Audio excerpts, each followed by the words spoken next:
मित्रों नमस्कार। मैं फिर एक बार आपके पास आया हूं एक वीडियो लेकर, और अपना माध्यम है यूट्यूब। तो मित्रों, ये जो पेमेंट वाला मैटर है कि जयपुर विकास प्राधिकरण की आवासीय योजनाओं की लॉटरी में असफल आवेदकों की पंजीकरण राशि की वापसी, इस विषय को लेकर आप बहुत ही चिंतित हैं और अब आप हो जाएंगे मिस्टर कूल। इसीलिए मैंने यह वीडियो बनाया है ताकि आपकी सभी समस्याओं का, सभी प्रश्नों का समाधान इस वीडियो में हो सके। और मैंने आपके कुछ कमेंट्स को भी सम्मिलित किया है जो मुझे ऐसा लगा कि भी इनका उत्तर देना चाहिए। उन सभी टिप्पणियों को मैंने इसमें सम्मिलित किया है मित्रों। तो आइए चर्चा करते हैं और आपके प्रश्नों का समाधान करते हैं। इससे पहले भी मैं इस विषय में एक वीडियो बना चुका हूं, उस वीडियो को भी आप देख लीजिएगा। वैसे इस वीडियो में आपको सब क्लियर हो जाएगा। आपके कुछ कमेंट्स आए हुए हैं जिनमें मैंने आप लोगों के नाम छुपा दिए हैं निजता की दृष्टि से, यानी आपकी प्राइवेसी रही इसलिए नाम छुपा दिए हैं। एक प्रश्न है, क्रेडिट कार्ड से किया है सर जी, यानी आपने पेमेंट क्रेडिट कार्ड से किया है। तो मित्रों, वस्तुतः ये जो बिल डेस्क है, बिल डेस्क अथवा अन्य कोई भी पेमेंट गेटवे जो है, उससे हम विभिन्न माध्यमों द्वारा पेमेंट करते हैं। उस पेमेंट में debit card, credit card, net banking, UPI इत्यादि का उपयोग करते हैं। तो क्रेडिट कार्ड से भी पेमेंट हो तो भी वो पेमेंट ही है, कोई चिंता वाली बात नहीं है। और वीडियो में आपको उत्तर मिल जाएगा और क्लियर हो जाएगा। किसी मित्र ने कहा सर डायरेक्ट ट्रांजैक्शन किया है, ई मित्र से नहीं किया, फिर क्या करना है? ट्रांजैक्शन हुआ है, आपका पैसा वहां पहुंचा है, कोई चिंता वाली बात नहीं है। आपके पास उसकी प्रतिपुष्टि अवश्य आई होगी, संदेश आया होगा आपके मोबाइल पर अथवा मेल पर, तो आपको मिल गया होगा। आइए आगे चर्चा करते हैं। वीडियो की स्लाइड्स में आपको इसका उत्तर डिटेल में मिलेगा। आगे हमारे पास एक मैसेज है, क्रेडिट कार्ड से किया है, पैसा कहाँ आएगा? तो पैसा आपके अकाउंट में आएगा। क्रेडिट कार्ड भी अकाउंट से ही जुड़ा रहता है। आगे हमारे पास एक है, मेरा आवेदन में कंट्रोल्स नंबर मिला। वे कंट्रोल्स नंबर क्या है पता नहीं, लेकिन कुल मिला के इन्होंने आवेदन किया है और इनको किसी न किसी प्रकार का कोई अंक संदेश में प्राप्त हुआ है। अब ये कह रहे रजिस्ट्रेशन नंबर नहीं, व्हाट आई डू, यानी मुझे क्या करना चाहिए या मैं क्या करूं? आपका आवेदन हुआ है, आपका पेमेंट आएगा, ऐसी कोई चिंता की बात नहीं है। और वीडियो में अंत तक बने रहना, आपको उत्तर अवश्य मिलेगा। अगला है, एक मित्र लिखते हैं 6 माह तक हमारे पैसे से मौज उड़ा सकता है जेडीए। तो मित्रों, वस्तुतः ये तो हमारी स्वयं की समस्या थी, हमने स्वयं वहां पे आवेदन किया है। और जेडीए की नियमावली में, यानी नियमों और शर्तों की पुस्तिका में स्पष्ट रूप से लिखा हुआ था कि पेमेंट में समय लग सकता है अधिकतम 6 माह। वैसे सामान्यतः पेमेंट 15, 20, 25 दिन में हो जाता है, किंतु कहीं कोई समस्या आ भी जाए तो लेट भी हो सकता है। तो ये कोई खास बात नहीं है, मौज जैसा तो कुछ नहीं है। राजकीय अभिकरण है, राजकीय प्राधिकरण है, तो समय लग सकता है, कोई खास बात नहीं है, हो जाता है। और राज्य में गया हुआ पैसा पुनः वापस लौटता है, हो सकता है समय लग जाए, किंतु आपका पैसा आएगा। आगे है, फोन पे से ट्रांजैक्शन किया है, पैसे कब तक वापस आ जाएंगे? मित्र, पैसे 20 से 25 दिन में आ जाते हैं। फोन पे भी एक ट्रांजैक्शन का माध्यम है, जैसे मैंने आपको बताया, पेमेंट गेटवे है, ठीक। तो यहाँ से आपने पेमेंट किया, आ जाएगा आपका, कोई खास बात नहीं है। और वीडियो में बने रहना, आपको समझ में आएगा। एक मित्र ने लिखा है जेडीए में फ्रॉड हुआ है।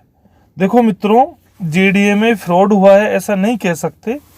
कारण ये है, समस्त जनता के सामने, पत्रकारों के सामने ये लॉटरियां जो हैं वो उद्घाटित हुई है, और वहां पे जो टोकन चुने गए वो भी जनता द्वारा ही टोकन चुने गए थे, यानी जनता में से सामान्य व्यक्तियों को बुला करके अंकों के टोकन वहां पर दिए गए थे। और मैं आपको बताऊं, मैंने वहां से एक लाइव भी किया था गोविंद विहार का, अर्थात मैं वहां उपस्थित था, मैंने भी आवेदन किया था। मेरे लिए भी भूखंड आवंटित वहां पे नहीं हुआ है, लेकिन वो प्रक्रिया समस्त मेरे सामने हुई, जहां मुझे पूर्ण पारदर्शिता दिखी। और मैं इस बात का जयपुर विकास प्राधिकरण का प्रशंसक हूं कि इतनी पारदर्शिता से जयपुर विकास प्राधिकरण ने कार्य किया कि संदेह उत्पन्न ही नहीं होता। इसलिए इस तरह की टिप्पणी भी थोड़ी सी उचित नहीं है। हालांकि अपने अपने विचार है, अभिव्यक्ति की स्वतंत्रता है, आप बोल सकते हैं। एक मित्र लिखते हैं पागल है क्या। तो देखो, ये पता नहीं कहीं और संदेश भेज रहे थे या कहीं और टाइप कर रहे थे, यहाँ टाइप हो गया भूलवश।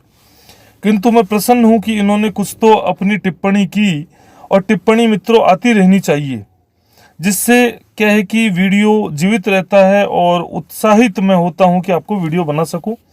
शायद इन्होंने भूलवश ऐसा कमेंट किया, कोई खास बात नहीं है। और थोड़ा सा इनकी शब्दावली थोड़ी कमजोर है, तो शब्दों को ये सुधारेंगे, धीरे धीरे ज्ञान बढ़ेगा जैसे जैसे। कोई खास बात नहीं है, मैं इनका प्रशंसक हूँ, इन्होंने कोई टिप्पणी तो की, इसके लिए इनको हार्दिक धन्यवाद देता हूँ।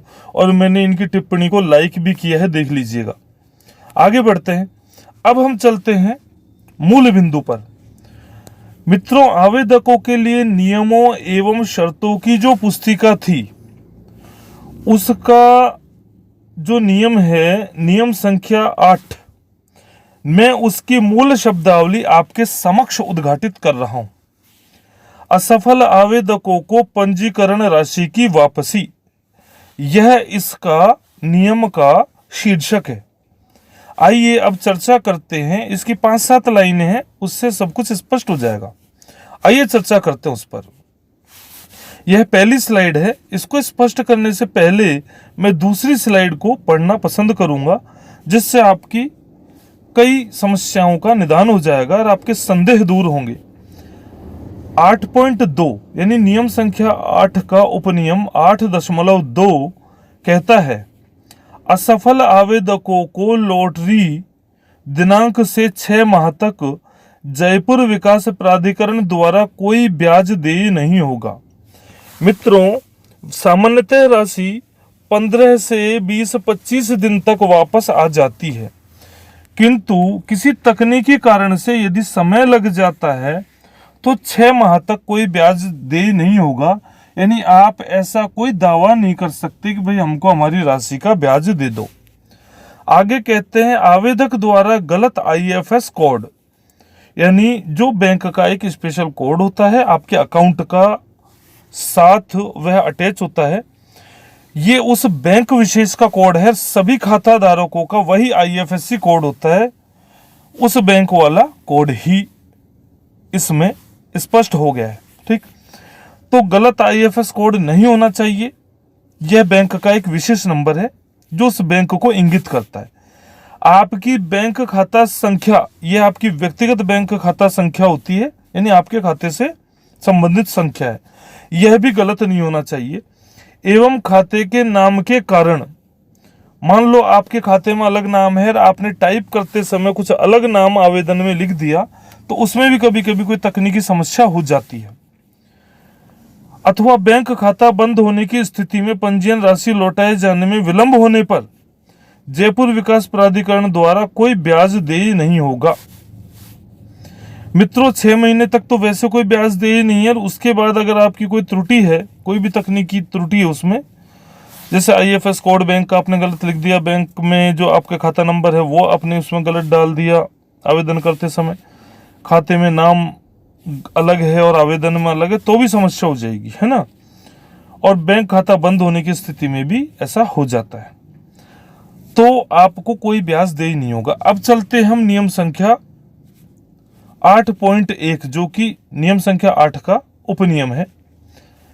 इसको समझना ढंग से। असफल आवेदकों को पंजीकरण राशि का रिफंड यानी पुनर्भुगतान ई मित्र के माध्यम से आवेदन करने पर आवेदक के बैंक खाते में, यदि आपने ई मित्र से आवेदन किया है और वहां पर आवेदन में अपनी बैंक डिटेल लिखी है, तो उसी बैंक खाते में आपका पैसा स्वतः आ जाएगा। आपको कोई प्रयास करने की आवश्यकता नहीं है, ठीक है।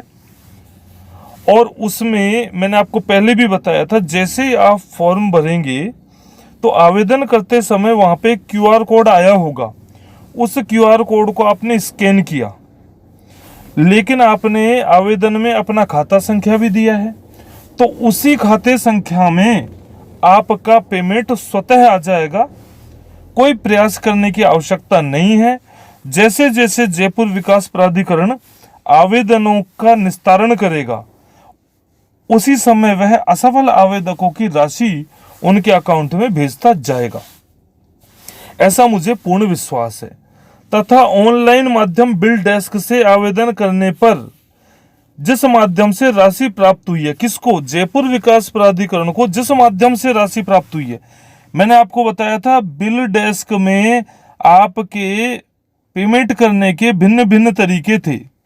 जैसे मान लो वहां पर जाकर आवेदन करते समय आपने बिल डेस्क का चयन किया, और बिल डेस्क का चयन करते समय आपने net banking, UPI, debit, credit card इत्यादि से किसी से भी पेमेंट कर दिया। चूंकि बिल डेस्क पेमेंट जो है उसमें ऑटो डेबिट की सुविधा वगैरह, पेमेंट स्टेटस और रसीद इत्यादि सभी तरह की सुविधाएं रहती है, तो वहां से पैसा स्वतः उसी माध्यम से लौट आएगा, यानी आपके पास ऑनलाइन ही पैसा वापस आ जाएगा। आपको कोई भी प्रयास करने की आवश्यकता नहीं है मित्रों।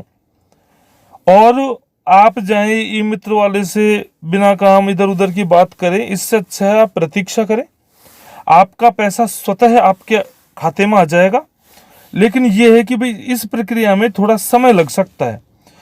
जेडीए के कार्यों की पारदर्शिता तो मैं देख ही चुका कि जब उस समय वो वहां पर लोगों के समक्ष और पत्रकारों के समक्ष जब लॉटरी का आवंटन हुआ था, लॉटरियां निकली थी, तब मैं वहीं उपस्थित था गोविंद विहार वाली लॉटरी के दिन, तो इसलिए मैंने पारदर्शिता देख ली। तो समयानुसार आपका पेमेंट भी आ जाएगा।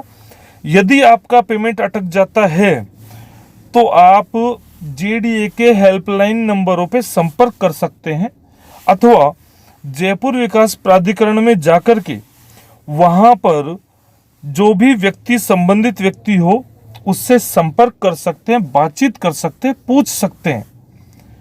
इस तरीके से आपकी समस्या का समाधान हो जाएगा। अब भी यदि आपका कोई प्रश्न रह गया हो तो मुझे बताना। हाँ, एक प्रश्न कई लोगों का पहले आया था जब मैंने वीडियो बनाया था इन योजनाओं के संबंध में कि साहब हमारा पेमेंट हो गया लेकिन मैसेज नहीं आया। ये सब देखो ऑनलाइन पेमेंट संबंधी समस्याएं हैं, जो कभी कभी पेमेंट अटक जाता है तो पेमेंट हो जाता है और उसकी जो प्रतिपुष्टि नहीं आती, फीडबैक नहीं आता। तो इसको क्लियर करने के लिए आपको क्या करना चाहिए? आपको जयपुर विकास प्राधिकरण में जाके संपर्क करना चाहिए। पैसा आपका है और आप ही संपर्क करेंगे, उसके लिए कोई तीसरा व्यक्ति वहां नहीं जाएगा। इस बात को आप बिल्कुल स्पष्टतः समझ लें। आप जाएं जेडीए अधिकारियों से बात करें, कोई दिक्कत नहीं है, बिल्कुल पारदर्शिता है, आपको अच्छा जवाब दिया जाएगा। मैं भी कभी किसी विषय पे पूछने गया तो वहां पे अच्छा और उचित जवाब मुझे मिला, अतः एक बार वहां पर संपर्क कर लेना। चलो मित्रों, वीडियो में आप अंत तक बने रहे, इसके लिए हार्दिक धन्यवाद। आप चैनल को सब्सक्राइब करें, वीडियो को लाइक करें, शेयर करें, और हाँ, अपनी टिप्पणी इसमें लिखना ना भूलें कि वीडियो आपका कैसा लगा। आप अपने क्वेश्चंस तो करते, जिज्ञासाएं पूछते, लेकिन प्रशंसा नहीं करते, इससे बहुत कष्ट होता है मित्रों। चलो मित्रों, हार्दिक धन्यवाद।